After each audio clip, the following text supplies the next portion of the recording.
Wait చేస్తున్నారు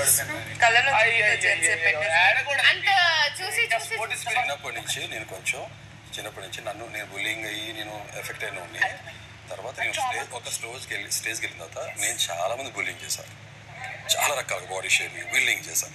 దానివల్ల నా సొంత మనుషులే లైఫ్లో పర్సనాలిటీ డెవలప్మెంట్ అవ్వకుండా పాపం లైఫ్లో చాలా లాస్ అయ్యారు. దాని తెలిసిన తర్వాత నేను ఎవరి బుల్లింగ్ చేయను.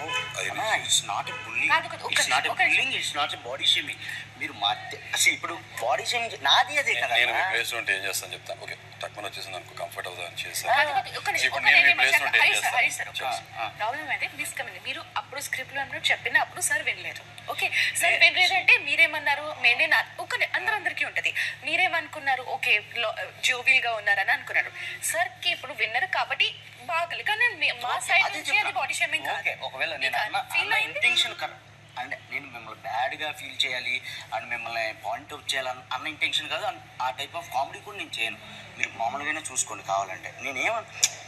మీకు నేను ఉన్న వాళ్ళలో కల్లా ఎక్కువ మీరు ఎక్కడున్నా కూడా పాయింట్అవుట్ చేసి అన్న ఓకేనా పలకరించింది మిమ్మల్ని ఎక్కువ. ఇప్పుడు దాకా నేను మీకు అదే చెప్పాను. ఉన్న అందరిలో నాకు మీరే తెలుసు. భరణి గారిని తర్వాత సుమన్ గారి సినిమాలో చూశానంతే.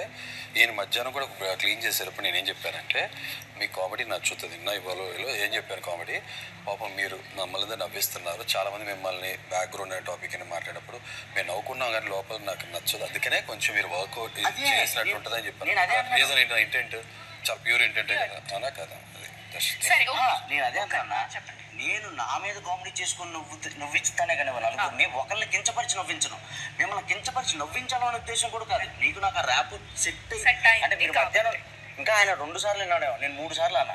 అంటే మీరు వర్క్ చేస్తూనే ఉన్నారు, నవ్వుతూనే ఉన్నారు. మీరు దాన్ని నవ్వుకుంటున్నారేమో అనుకున్నాను కానీ దాన్ని ఎల్లీగా తీసుకున్నారేమో అనుకున్నాను.